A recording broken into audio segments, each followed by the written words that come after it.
মানুষের নাফসকে ওলামায়ে কেরাম 3 ভাগে বিভক্ত করেছেন, ভাগ করেছেন। প্রথম নাফস হচ্ছে নাফসে আম্মারা বিসু, নাফসে আম্মারা, যেই নাফস সর্বদাই আপনার কুকর্মে ব্যস্ত থাকে, অন্যায় কাজে ব্যস্ত থাকে, গুনাহের কাজে নিমজ্জিত থাকে। 2 নম্বর নাফস হচ্ছে নাফসে লাওয়ামা, অর্থাৎ ধিক্কার দেওয়া নাফস।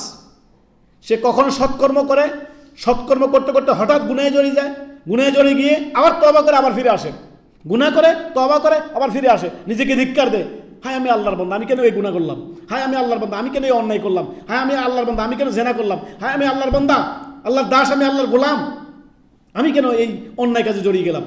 এটা নিজেকে ধিক্কার দেয়, ধিক্কার দেয়, গুনাহ করে আবার ধিক্কার দেয়। অধিকাংশ মানুষের নাফস হচ্ছে নাফসে এই যে লাওয়ামা, ধিক্কার দেওয়া নাফস। ভালো কাজ তো করে, আবার ক্ষণে ক্ষণে আবার অন্যায় কাজে জড়িয়ে যায়, আবার নিজেকে তিরস্কার করে, ইন্না লিল্লাহ, আমি একজন মুসলমান, আমি এত আপনার দিনের কথা শিখেছি, এত ভালো কাজ করেছি, হঠাৎ করে আমি গুনাহে জড়িয়ে গেলাম, ইন্না লিল্লাহ ওয়া ইন্না, ধিক্কার দেয় নিজেকে। এটা হচ্ছে নাফসে লাওয়ামা। আর 3 নম্বর নাফস হচ্ছে নাফসে মুতমাইন্নাহ, প্রশান্ত আত্মা, যে সর্বদাই সৎকর্ম নিয়োজিত থাকে, পাপ কাজের ধারে কাছেও যায় না, সবসময় সৎ কাজ করে, সবসময় আল্লাহ এবং তার রাসূলের সাল্লাল্লাহু আলাইহি ওয়াসাল্লামের দেখানো পথে হাঁটে। আসেন আমরা দলিল দেখি এখন। নাফসে আম্মারার দলিল হচ্ছে সূরা ইউসুফের আয়াত নাম্বার 53 নম্বর আয়াত। আল্লাহ রাব্বুল আলামিন বলেন, ইন্নান নাফসা লাআম্মারা বিসসু, মানুষের নিশ্চয় মানুষের নফস মন্দ কুপ্রলোভন দেয় মানুষকে, কুমন্ত্রণা দেয় মানুষকে, এবং কি মানুষকে আপনার তার রব থেকে নিয়ে রবের অবাধ্য করায়। কি করায়? যখন মানুষ গুনাহে জড়িয়ে যায়, সে কি করে? আল্লাহর অবাধ্য হয় না, রাসূল সাল্লাল্লাহু আলাইহি ওয়াসাল্লাম নাফরমানি করে না। এই যে নাফস কি করে? তাকে কুমন্ত্রণা দেয়। শয়তান, ইবলিস শয়তান তার ভিতরে প্রবেশ করে তাকে বিভিন্ন হারাম নাজে জড়িয়ে দেয়, জড়িয়ে দিয়ে তাকে বলে এর মজা লাগতে থাকে। পাপ করতে তো মজা লাগে, পাপের মজার পরে সাজা আছে, মজার পরে সাজা রয়েছে। আল্লাহ আমাদেরকে বুঝার তৌফিক দান করুন। সূরা ইউসুফের আয়াত নাম্বার 53 নম্বর আয়াত। তারপরে আসেন নাফসে লাওয়ামা। নাফসে লাওয়ামার দলিল হচ্ছে সূরা কিয়ামার আয়াত নাম্বার 2।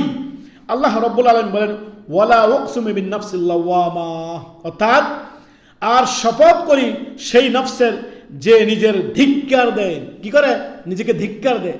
ওয়ালা উকসিমু বিন নাফসি লাওয়ামা, যে নিজেকে ধিক্কার দেয়, হায় আমি মুমিন বান্দা, আমি আল্লাহর বান্দা, আমি কিভাবে গুনাহটা করলাম আমি। আল্লাহু আকবার, আল্লাহু আকবার। ধিক্কার দেওয়া নাফস হচ্ছে, নাফসের দলিল হচ্ছে যারা ধিক্কার দেয়। নাফসে লাওয়ামার দলিল হচ্ছে কি?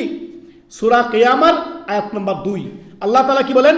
ওয়ালা উকসিমু বিন নাফসিল লাওয়ামা, যে আল্লাহর শপথ করে বলছেন যে সে নিজেকে ধিক্কার দেয়, যে আমি একটা আল্লাহর বান্দা, আমি একজন মুসলমান, আমি কিভাবে জেনায় জড়িয়ে গেলাম, আমি কিভাবে নারী ফিতনায় পড়ে গেলাম, আমি কিভাবে সুদে জড়িয়ে গেলাম, আমি কিভাবে জেনা ব্যভিচারে জড়িয়ে গেলাম, আমি কিভাবে হারাম নাজে জড়িয়ে গেলাম, আমি কিভাবে চগলখড়ি করলাম, আমি কিভাবে গীবত করলাম, আমি কিভাবে অন্যায় করলাম, কিভাবে আমি গুনাহের কাজ কেন করলাম, আমি নিজেকে ধিক্কার দেয়।